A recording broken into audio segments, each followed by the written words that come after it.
તો Iran Israel US યુદ્ધની share બજાર પર જોરદાર અસર જોવા મળી રહી છે। યુદ્ધ વધુ ખેંચાતા વૈશ્વિક બજારોમાં પણ ગભરાટ ફેલાયો છે। ભારતીય શેર બજારમાં જોરદાર કડાકો જોવા મળ્યો છે। સેન્સેક્સમાં 1600 પોઈન્ટ સુધીનો કડાકો છે। નિફ્ટી પણ 450 પોઈન્ટ સુધી ગગડ્યું છે।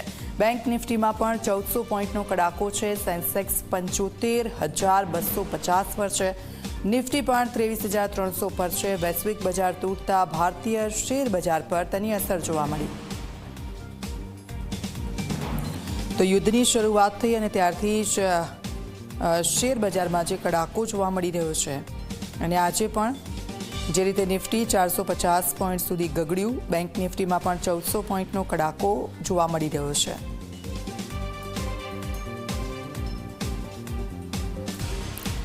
શેર માર્કેટ નિષ્ણાત જયદેવભાઈ ચુડાસમા અમારી સાથે ફોનલાઈન પર જોડાઈ ગયા છે। જયદેવભાઈ, આપનું સ્વાગત છે ઝી 24 કલાકમાં। સતત શેર બજારમાં જ્યારથી આ યુદ્ધની શરૂઆત થઈ છે ત્યારથી કડાકો જોવા મળી રહ્યો છે।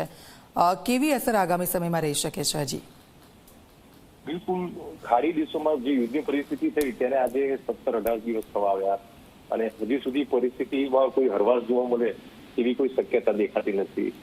આ કારોબારી સપ્તાહની જો વાત કરવા જઈએ તો સપ્તાહના 3 દિવસ દરમિયાન ભારતીય શેર બજારમાં ખૂબ સારી રિકવરી સાથે તેજી જોવા મળી હતી, પણ આજે પરિસ્થિતિ જુદી જોવા મળી રહી છે અને તેની પાછળનું જો મુખ્ય કારણ જોવા જઈએ તો જે રીતે ગઈકાલે ઈરાનના ઉર્જા સ્ત્રોતો ઉપર ઇઝરાયેલે હુમલો કર્યો અને તેના કારણે ક્રૂડના ભાવમાં જે મજબૂતાઈ જોવા મળી રહી છે તેનું એક નેગેટિવ રિફ્લેક્શન આજે ભારતીય કારોબારમાં જોવા મળી રહ્યું છે।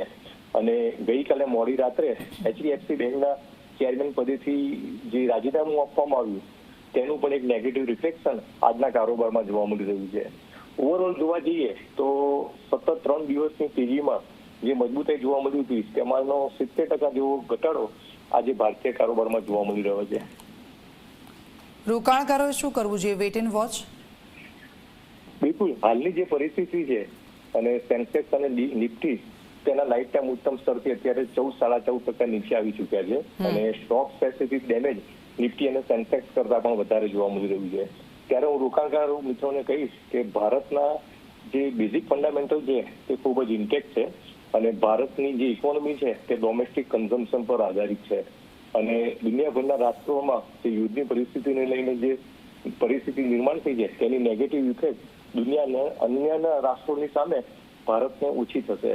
તો તેને લઈને હું કહીશ કે જે રોકાણકારો પાસે મજબૂત ફંડામેન્ટલ ધરાવતી કંપનીમાં રોકાણ હોય તો કોન્ફિડન્સ પૂર્વક જારી રાખવું જોઈએ અને જે રોકાણકારો મધ્યમથી લાંબા ગાળા માટે રોકાણ કરવા માટે સક્ષમ હોય તો તેમને આવનારા 4 થી 5 સપ્તાહ દરમિયાન 4 થી 5 ટુકડામાં ધીરે ધીરે ખરીદી કરતી રહેવી જોઈએ। બિલકુલ જયદેવભાઈ, આપ અમારી સાથે જોડાયા તે બદલ આપનો ખૂબ ખૂબ આભાર। તો આપ જુઓ, ભારતીય શેર બજારમાં જે રીતે કડાકો જોવા મળ્યો છે, રોકાણકારોએ અત્યારે વેટ એન્ડ વોચ કરવું જોઈએ। સેન્સેક્સમાં 1600 પોઈન્ટ સુધીનો કડાકો છે।